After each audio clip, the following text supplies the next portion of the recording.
Alors que le jour décline sur Sakété dans le département du Plateau, le technicien qui veille sur l'une des fermes avicoles du coin fait sa première ronde de la soirée.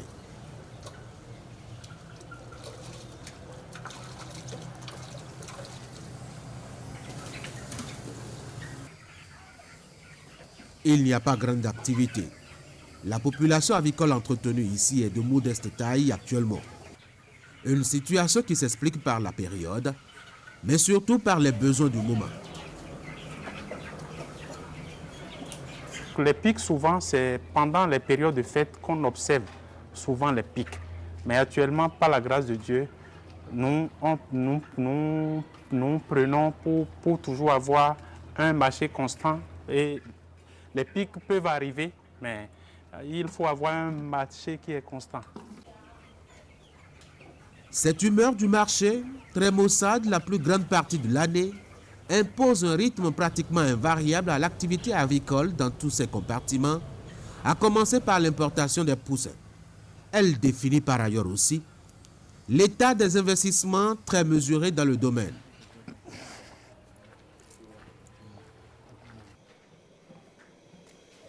Ici, à Abomey-Calavi, à l'espace abattoir de poulets d'une coopérative par exemple, il n'y a pas grand monde aussi. C'est un matin ordinaire du mois de février et les ouvriers sont à la tâche.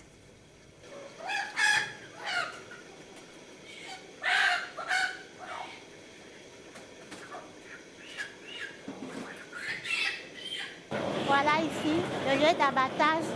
Celui qui est chargé de l'abattage, il les tue, mais en les tuant, en voulant les tuer, il les accroche d'abord au support, au dispositif d'abattage. Et le voilà, c'est un dispositif qui est constitué de cônes d'abattage. Pour chaque poulet, on en a 10. Et le récipient aussi pour recueillir le sang. Voilà. Et dès qu'il finit d'égorger, l'étape suivante, c'est de passer à l'échaudage. Et à ce niveau, il faut être très habile parce que quand l'eau s'échauffe trop, vous n'avez pas une bonne carcasse. Donc, il faut vérifier d'abord l'étape de l'eau avant de plonger les poulets dedans. Voilà. Et dès que c'est prêt, les poulets sont prêts à être déplumés, on les envoie à la machine. Voilà la plumeuse qui sert d'enlever les plumes. Et quand on met les poulets dedans, ça ôte complètement les plumes. Le poulet est déshabillé complètement. Et puis, on met un peu d'eau pour bien nettoyer avant de les ressortir. Et voilà. Quand les poulets sont retirés de la machine, il y a celui qui est chargé de la finition, qui vient les récupérer et qui va vers la table de finition là-bas. Et voilà, ici, c'est la table de finition. Nous avons une équipe permanente et on a des occasionnels en appoint, selon le besoin. Nous faisons en moyenne en 500 et 1000 poulets par jour. C'est selon les besoins et selon la période. Les périodes de forte pression sont les périodes de fin d'année en général. Nous utilisons de l'eau potable pour faire le travail. Contrairement à de l'eau usée comme ça se passe dans les marchés, nous avons de l'eau potable et les conditions de base en termes d'hygiène et d'assainissement sont respectées. Toutes les étapes sont manuelles, sinon presque. Ce qui explique au bout de la chaîne la capacité relativement modeste de production annuelle des acteurs du secteur.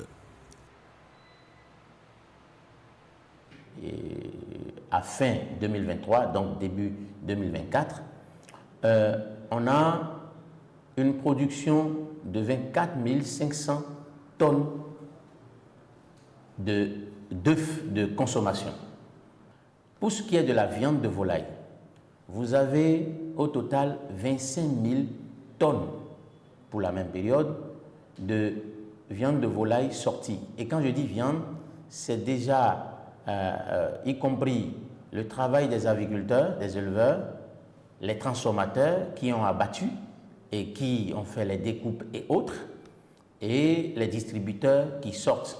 Quand vous prenez les producteurs, ils sont aujourd'hui 1222 précisément au sorti du dernier recensement qu'il y a eu en 2023. Quand vous prenez les transformateurs et distributeurs, toutes catégories confondues, je dis bien toutes catégories confondues parce qu'il y a les plus gros, les moyens, les petits, ils sont aussi environ 1000 acteurs. Quand vous prenez les fournisseurs d'intrants, comme vous pouvez vous en douter, ils ne sont pas très nombreux. Ils sont grosso modo en 90. Deux raisons expliquent cette faiblesse de la production locale. Il y a d'abord ce qui représente le cauchemar des producteurs locaux, l'importation. C'est un rythme soutenable de plus de 150 000 tonnes par an qui a progressivement décliné à 100 000 tonnes vers 2024 avec l'interdiction de réexportation imposée par le Nigeria. Cela dissuade toute volonté d'investissement dans le secteur et accouche de la deuxième raison. Les investisseurs potentiels et même les acteurs aussi se refusent toute prise de risque en l'absence d'une décision forte qui sécurise les éventuels investissements. La conséquence, une filière avec un potentiel énorme mais inexploité, avec surtout le vaste marché de plus de 200 millions de personnes à la frontière est du Bénin.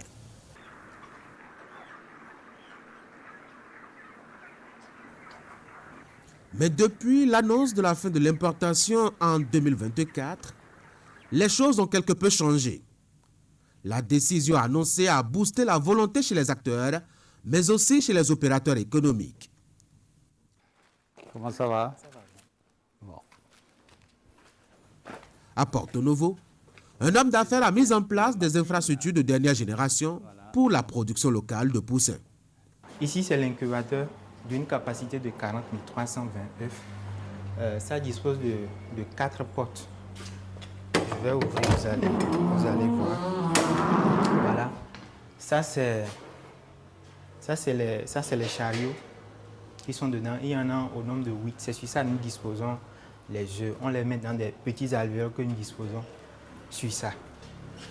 En fait, c'est un système automatique. C'est une machine de dernière génération. C'est automatique. Tout est fait de façon automatique. Il y a le système de refroidissement. C'est les serpentins qui s'en occupent. Système de refroidissement. Il y a aussi un système d'humidité, le système de chauffage, de ventilation. Tout est automatique.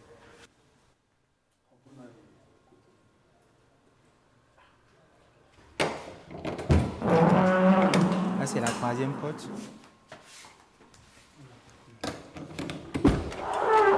Et c'est la quatrième porte. On a 4 chariots devant et 4 chariots derrière. Donc ça fait au total 8 chariots.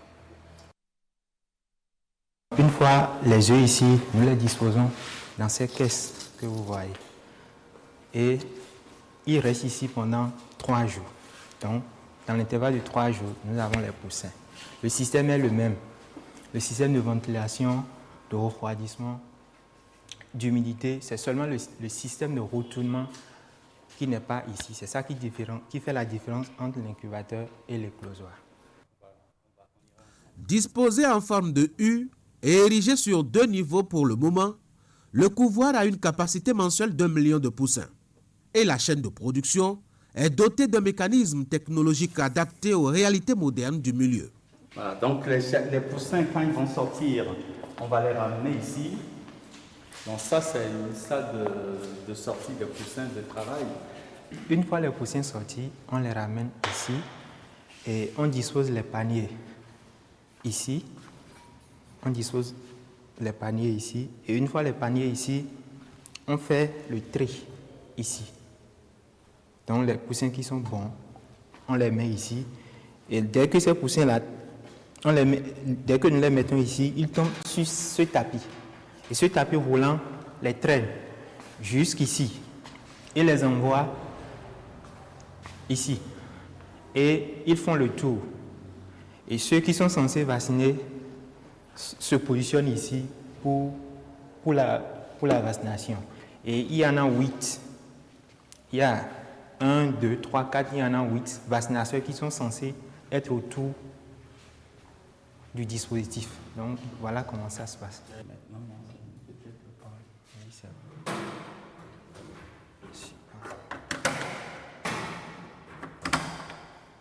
Après ces premiers soins, une partie des poussins est appelée à être vendue aux éleveurs pour leur ferme, soit pour la production des œufs, soit pour la chair. Stéphane! Et pour chacune de ces options, des entreprises de taille se mettent aussi progressivement en place. Comme ici, dans cette poussinière, sur cette ferme installée à la sortie de Porto Novo vers les Agégués. Sous des conditions de température et de luminosité bien contrôlées et maîtrisées, plus de 20 000 poussins sont nourris par une chaîne automatisée et sophistiquée. Voilà, le chariot qui part comme ça. Voilà, quand on donne à manger, c'est ça. Donc, ils vont, vous voyez. Donc, elles sont déjà habituées pour... Là, ce matin, ça a été déjà passé, ça a distribué l'aliment, donc il n'y a pas de problème. Donc, vous voyez. Est-ce que ça ne risque pas de tuer des poussins là? Non, non, non, pas du tout. Non, mais dès qu'elles voient le chariot passer, elles se retirent. Et donc, une fois le chariot passé, ils se mettent à manger. Voilà. Et ça doit faire le tour là combien de fois par jour? Non, une seule fois. Parce que on les restreint un peu pour éviter qu'elles ne se développent très vite. Il y a un contrôle de poids qu'on fait toutes les semaines. Le chef d'élevage et son équipe, on fait un contrôle toutes les semaines pour maîtriser le poids. Parce que ce ne sont pas des poulets de chair. Hein. On les élève pour respecter un certain poids toutes les semaines pour pouvoir satisfaire un poids final à l'entrée en ponte.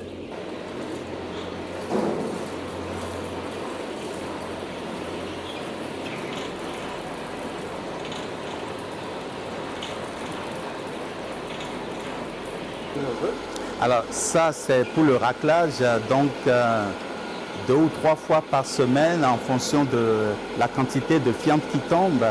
Donc le chef d'élevage met le racleur en route et ça racle les fientes jusqu'au bout là-bas. Il y a un collecteur au fond et après bon, le camion vient vidanger ça. Là maintenant ça nettoie. Là ça nettoie là, voilà.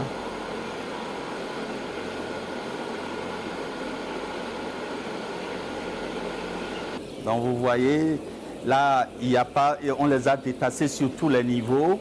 Donc ils ont à boire et à manger, là, parce qu'on les démarre en haut et après on les démultiplie pour que tout le monde ait le même nombre de poussins par cage.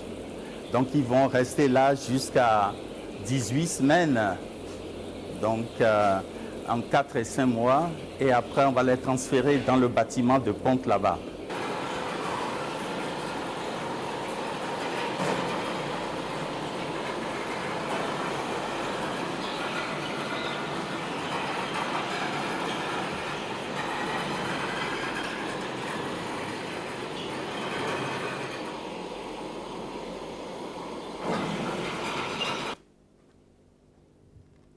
Pour être autonome, mais aussi et surtout satisfaire la forte demande en aliments, cette ferme a choisi d'installer sa propre unité de production de provence. Donc ça c'est un séchoir à céréales ambulant, donc on peut déplacer pour pouvoir sécher les grains au fait. Ouais.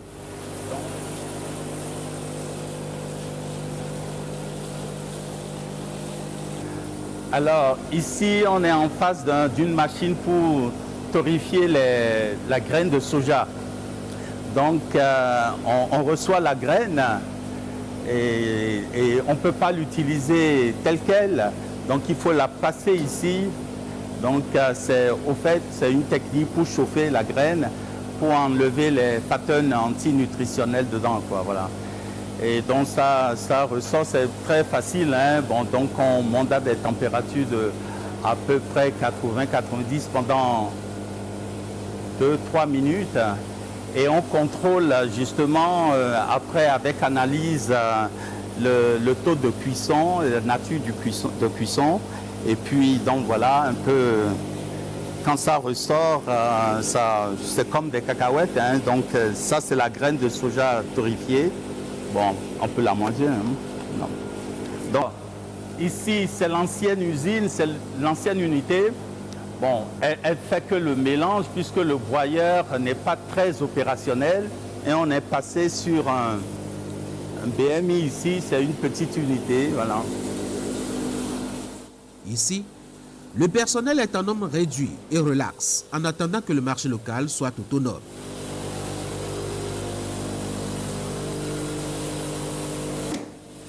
Ici, c'est la provenderie. On produit les aliments des poulets à partir des poussins jusqu'au fondu. D'accord, ok. Et aujourd'hui, qu'est-ce que vous fabriquez là? On produit l'aliment des côtes de croissance. D'accord, ok.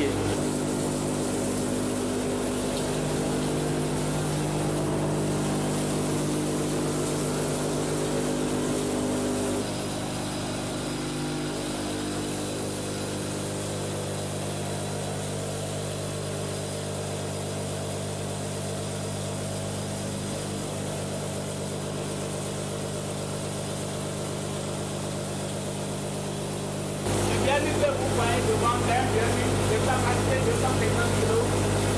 Et par jour, nous avons 2 équipes. Et par jour, nous produisons jusqu'à 4 tonnes. La première équipe produit 4 tonnes, la deuxième équipe produit 4 tonnes. Ça fait 8 tonnes par jour. En même temps que les dispositifs modernes se mettent en place progressivement à la base, les éleveurs aussi se multiplient et agrandissent leur capacité de production. À Lada, par exemple, des investisseurs étrangers ont relancé une vieille ferme. Actuellement, nous sommes à 12 000 têtes de poulet actuellement. Et on envisage d'aller jusqu'à 25 000 têtes dans cette année. Et parce que c'est l'année passée, en mois d'avril, qu'on avait commencé la rénovation de la maison. Et actuellement, on n'a que 3 bâtiments dans la maison et les 12 000 se partagent dans les 3 bâtiments. Donc dans peu de temps, il y a d'autres bâtiments qu'on va commencer par préparer aussi, qui va nous amener à 18 000 têtes.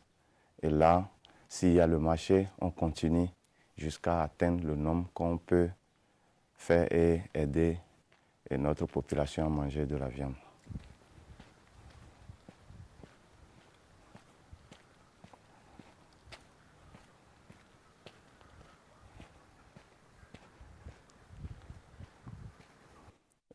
Ce bâtiment, il contient 2400 poulets et actuellement, c'est déjà prêt à recevoir des poussins. On a déjà désinfecté, il y a copeaux dedans et autres là, bon, vous pouvez regarder après.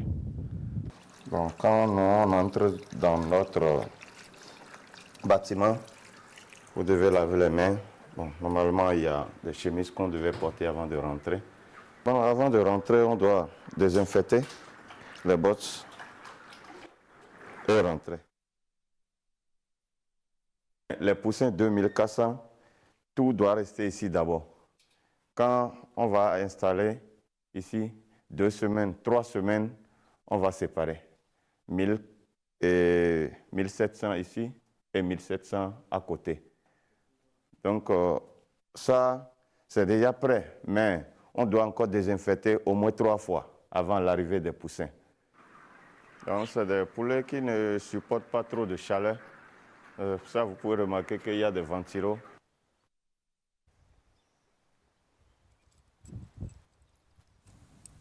À Dangbo, à l'autre bout du Bénin, une autre ferme s'installe aussi. Ici, on rêve très grand et la mise en place des infrastructures a déjà démarré.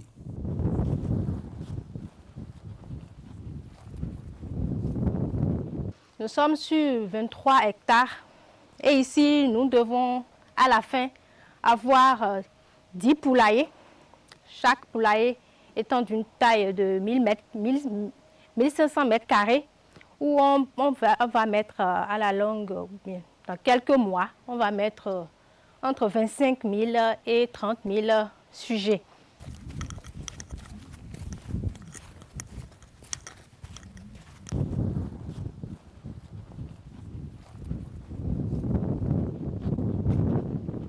On a aussi une usine de transformation d'aliments, puisque c'est important. Et la capacité de notre usine aujourd'hui qui est déjà là, c'est 10 tonnes l'heure. et nous allons avoir 2 chiffres par journée. Donc c'est quand même un gros projet qu'on a là présentement et on travaille présentement dessus dans quelques mois. D'ici 2 à 3 mois, on aura fini notre projet là. À côté des grosses unités qui rêvent de production de plusieurs millions de têtes par mois, il y a aussi les petites unités privées d'acteurs aux moyens modestes. Ils sont ainsi des centaines de ce type installés surtout dans la partie méridionale de Bénin. Et il y a aussi les coopératives qui sont par dizaines investies dans le secteur, ce qui accroît substantiellement la capacité potentielle de production locale. Il y a des gens qui ont une capacité plus grande, mais qu'ils n'exploitent pas encore, toujours par peur de cette importation qui perturbe véritablement, surtout en ce qui concerne les poulets de chair. Il y a des gens qui ont les bâtiments, qui ont les infrastructures, mais qui ont cessé de les faire parce que le marché pose problème à cause de la concurrence déloyale de ce qui est importé. Et ils attendent qu'il y ait un signal pour faire reculer l'importation avant de reprendre. L'abattage se modernise aussi sur le coût. Ici, dans cette unité installée par une coopérative, on a fait l'effort de réduire le plus possible l'intervention de la main humaine. Mais elle est toujours présente, ce qui n'empêche pas les poulets de sortir propres et sains pour la santé humaine. Actuellement, il y a un système manuel qui n'est pas encore totalement mécanique. Mais nous arrivons actuellement, nous arrivons à faire sortir au moins 1000. Nous pouvons faire sortir au moins 1000 par jour. Elle est en train d'enlever les poulets, de les mettre dans les chaudières.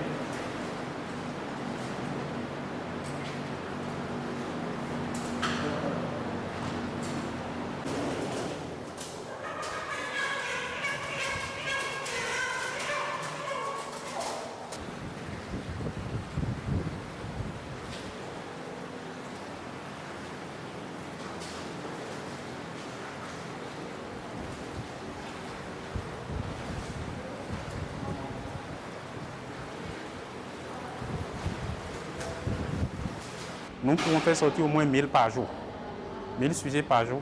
Et notre projection, c'est de mettre une chaîne d'abattage automatique qui pourrait faire 4000 à 8000 par jour.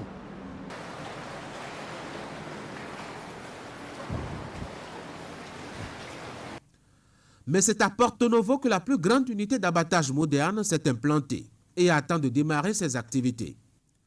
Ici, les choses sont plus modernes et la main totalement écartée de toutes les étapes du cycle d'abattage.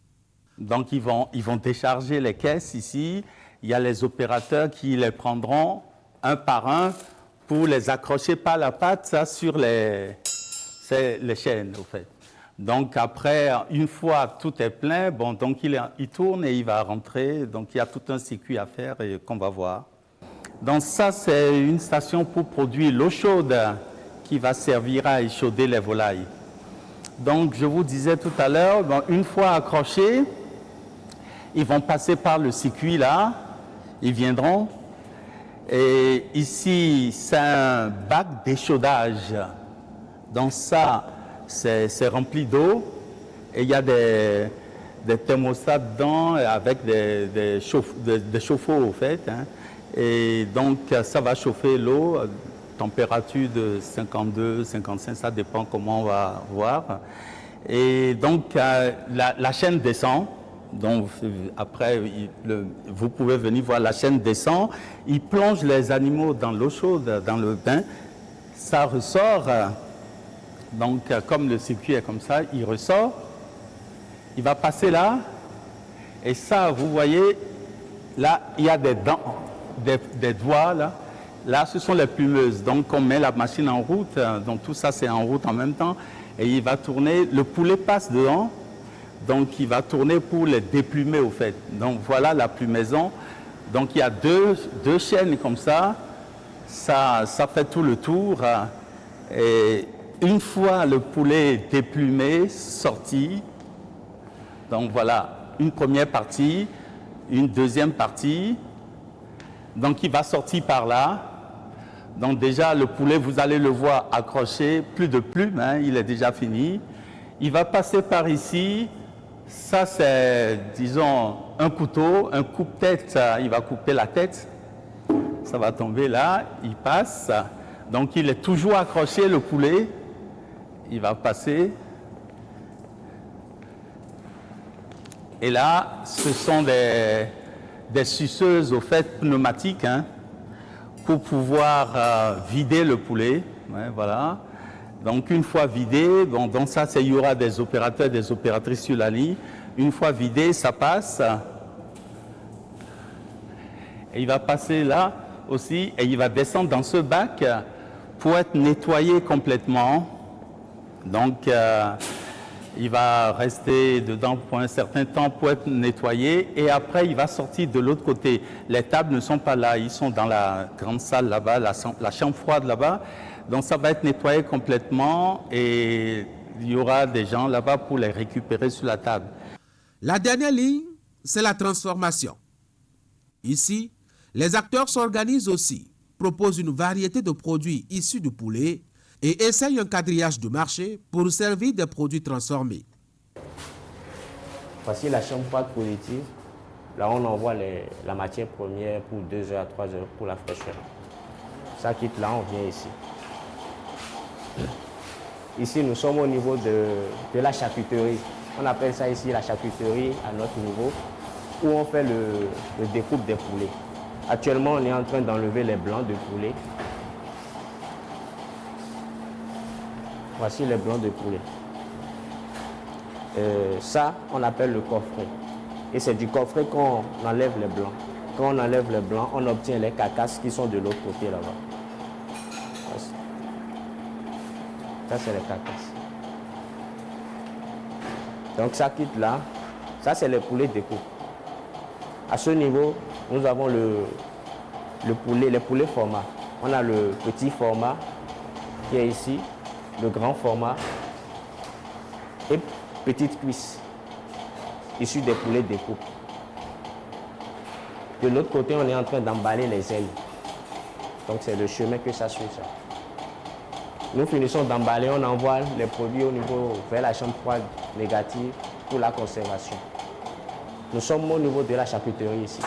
Et ça, c'est les machines qu'on utilise souvent au niveau de la charcuterie. Ça, c'est le hachoir, le mélangeur, le cutter et puis le poussoir. Donc le haut de cuisse est désossé. On a la chair qui est utilisée avec la peau de poulet hachée, envoyée au niveau du cutter pour être mélangée avec les ingrédients.